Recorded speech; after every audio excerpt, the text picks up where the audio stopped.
Hear ye, gather as I deliver a message of great importance and truth to all. We see in our schools students with disabilities do well, but then hear their struggles at home. We also hear the reverse of that to be true as well. If the instructors and guardians of these students with exceptionalities can form a partnership, then all will be made much better. Partnership is a relationship in which families and professionals collaborate with each other by capitalizing on each other's judgment and expertise in order to increase benefits for students, families, and professionals alike. Partnerships should build on the strengths, talents, resources, and expertise of educators, families, and others who are committed to making a positive difference in the lives of children and youth with exceptionalities. There are 7 principles. These principles are communication, professional competence, respect, commitment, equality, advocacy, and most importantly, trust. Communication is the verbal, nonverbal, and written messages which are passed amongst those in the partnership dealing with the information. This is made easy as long as you be clear, honest, friendly, listen, and offer relating information yourself.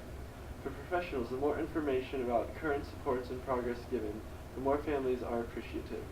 By parents communicating with the instructors and other experienced parents, much can be learned and the children will greatly benefit from this interaction.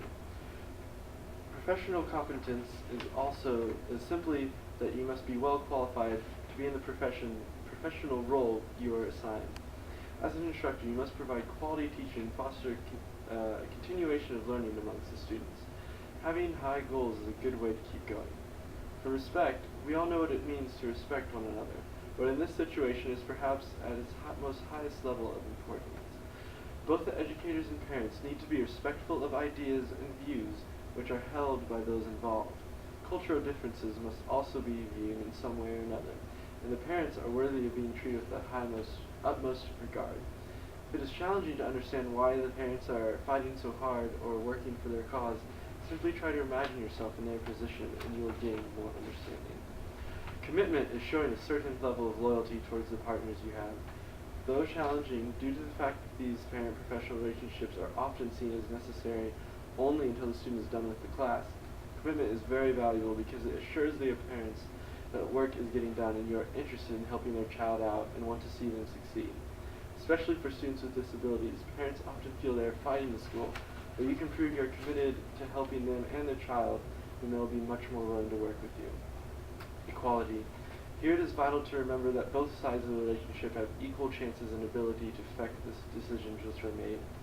Sharing power is necessary as well as making those who are perhaps less confident feel as though they are in control just as much as everyone else. For students with disabilities, the idea of equality is exceptionally important since they are often seen as unable or underachievers.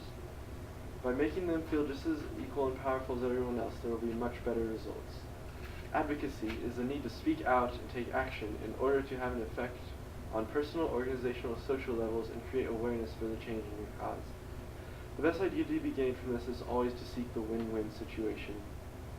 Finally, we arrive upon trust. Knowing that your partner's ideas, judgments, actions, and willingness to put effort towards making something happen are the keys to this parent-professional relationship. By being reliable, using good judgment, keeping the information private, and also trusting in yourself, you and the partners will find it extremely possible to make effective changes. Especially students with disabilities, the parents are often more concerned about how others will see them and their student. By keeping the information shared only between this group, you ensure that no one will ever harm them just for having their different ideas, and no bad judgment will occur. By implementing these 7 ideals into the partnerships between teachers and parents or students, whether they have some form of disability or not, will be provided greater opportunity to succeed. This concludes the announcement. Thank you.